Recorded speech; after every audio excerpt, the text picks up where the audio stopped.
don't care who you are, life is going to knock you down. Listen to me, many of you right now, life's got you up against the rope, and you got to do me a favor. Like, you can't give up. You can't give in. Pain is temporary. Pain is your friend. Pain is going to take you to the next level. When you going through pain, I know what you feeling. I know exactly, because I've been there. I've done that. But you got to work through it. And the reason why most of you are not successful is because every single time stuff not going your way, you give up, you quit, you let go, and people feel weakness. They feel it. You can feel when somebody's not committed, when they're not all in, when they're not dedicated. And there's another level you get to when you go all in. Winners win and losers lose. There are going to be times that you're going to be wondering, why should I keep showing up and working my business? Why should I keep at it? Why should I keep showing up to the conventions? Why should I keep picking up the phones and making the phone calls? Why should I keep fighting for my goals and fighting for my dreams? And what I want to remind you is that you got to show up for your life regardless of the circumstances. You got to show up in spite of the naysayers. You got to show up in spite of the conversation going on in your mind. You got to show up for your life, because if you don't, nobody else will. If you want unreasonable results in your life, you've got to be willing to be unreasonable. Part of being unreasonable, you don't judge according to appearances. Part of being unreasonable, you can see it because you believe it. You must have the faith to call forth those things that be not as though they were. You've got to decide, I deserve this, and I'm going to have it. You've got to say yes to your life. You've got to say yes. Yes to my dreams. Yes to me. Yes, I can make it. Yes, I can. Doesn't matter how many failures I've made.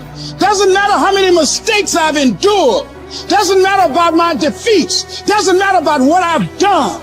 Yes, yes. I don't care about the fact I'm in a hole now. Doesn't matter about where I am.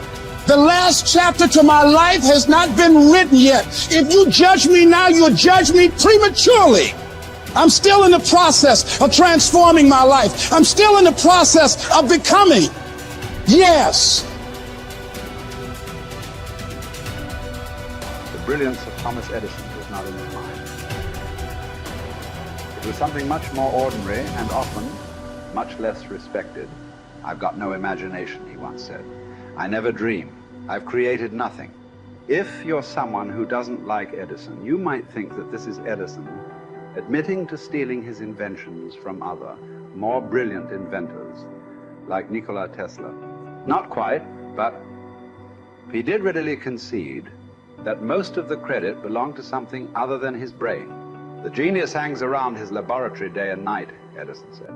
If anything happens, he's there to catch it. If he wasn't, it might happen just the same.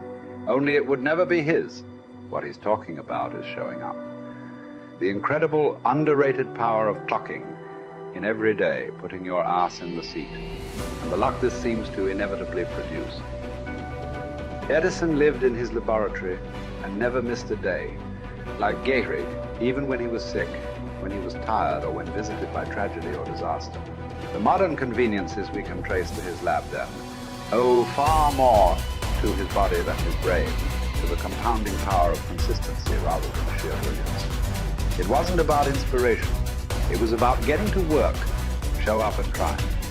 Get on the treadmill, pick up the violin, script out some sequences, reach out to some clients, read some reports, lift a couple weights, jog 1 mile, cross one thing off the to-do list, chase down a lead. It doesn't matter what it is. All aspects of our life benefit from this circumscribed kind of discipline. Just as long as you do something every day, that is the important thing. Show up. When you're tired, when you don't have to, even if you have an excuse, even if you're busy, even if you won't get recognized for it, even if it's been kicking your ass lately, once something is done, you can build on it. Once you get started, momentum can grow. When you show up, you can get lucky. Is this still hard? Yes. But the good news is that because it's hard, most people don't do it. They don't show up. They can't even do one tiny thing a day. So yes, you're alone out there on the track in the rain.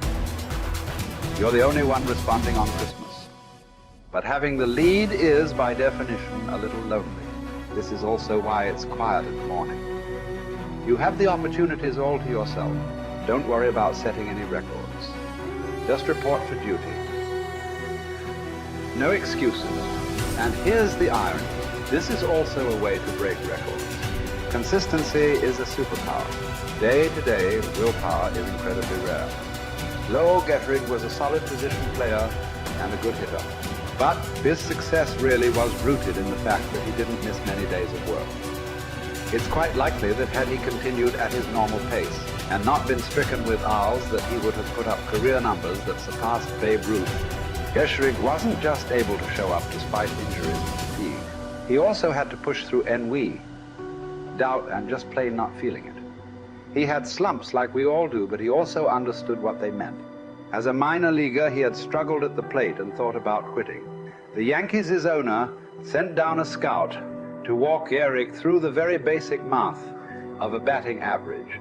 A good hitter hits 300, and hitting 350 is terrific. Hitting 400 is almost unheard of. What does that translate to? Missing on 6 tries out of 10. A hitter can also go days, weeks without touching the ball. That's what the scout told him. The most important thing a young ball player can learn is that he can't be good every day. You don't have to always be amazing. You do always have to show up. What matters is sticking around for the next at-bat. The ability to do that, coupled with the ability to endure what John Steinbeck called dawdly days while writing East of Eden. Those days when everything seems out of whack, when you're just not feeling it, when the distractions won't stop, is the first step to greatness, literally.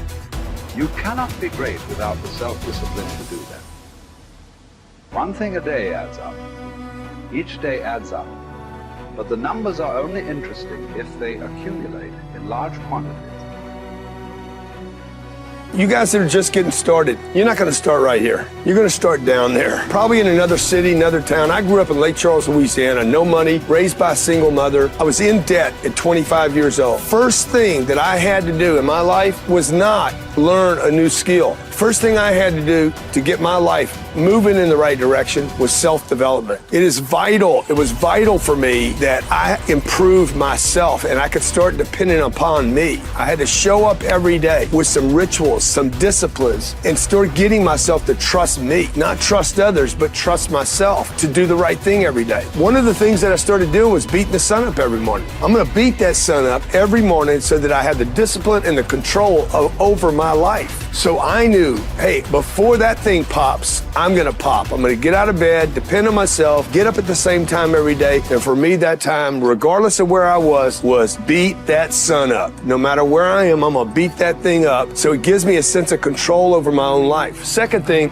I had to start cleaning up my life and my friends and my environment. When I was younger, between 15 and 25, I was doing crazy stuff in my life. Wasting my weekends. I had the saying, weekends are for the weak.